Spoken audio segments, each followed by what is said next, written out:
Josh Veldman with Nest Mortgage Group. It's crazy to think that kids are getting back to school already.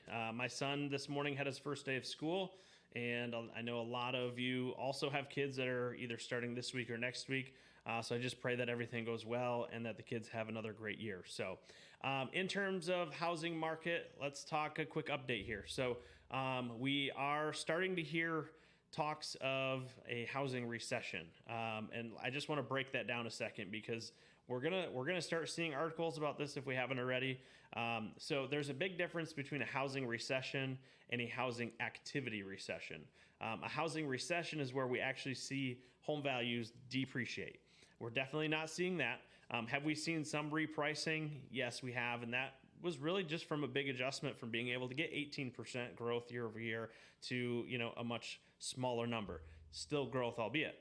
Now, a housing activity recession is what we are in, which is because we have reduced home sales. So home sales are down 20% year over year and 5.9% month over month. Now, keep in mind, a big part of why we're down year over year is we are seeing a tighter inventory level than what we had last year. It did get better in the spring and summer timeframe, just as it normally does. But overall, we're still down in inventory from where we were last year. So that's going to play a factor into it. Also, the rising interest rates has some people priced out of the market. So they're not able to make those purchases right now. So just a lot of things going on, but we're still seeing plenty of home sales. Home sales are moving right along, still average of 14 days on the market. Properties are not sitting forever. Things are moving along well, and we're seeing appreciation. New rent reports came out, and that is also on the rise.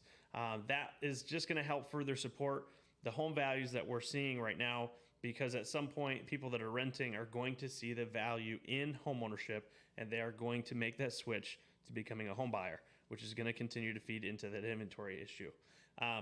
We are right now at 3.3 months worth of inventory. We know a 6 month time frame, or 6 months worth of inventory rather, is a healthy market.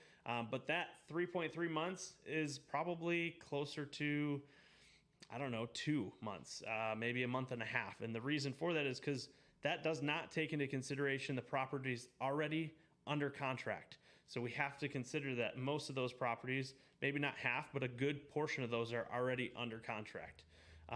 And so again, things are moving right along. Property values are continuing to go up, and housing is still strong, even though we're in the housing activity recession.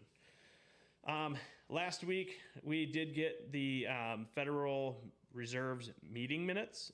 They did acknowledge in that meeting that they are starting to see a slowdown in manufacturing and just spending in general, in the housing market, and in investing. And in addition to that, they've actually even acknowledged that they're starting to see the job market soften. So by them acknowledging this, they know that this inflation needs to get under control.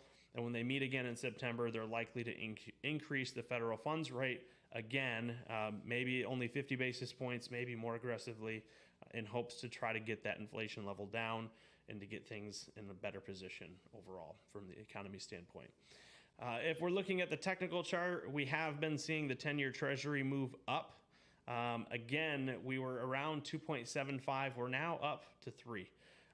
There's a good possibility that throughout the rest of this week, we could move to 3.25, which would just mean that pressure is going to continue to push interest rates up. So we'll keep a close eye on that this week, but just know it could be a bumpy week for interest rates. If there's anything I can do for you to help you in your business or any of your clients, please let me know. Otherwise, have a great week.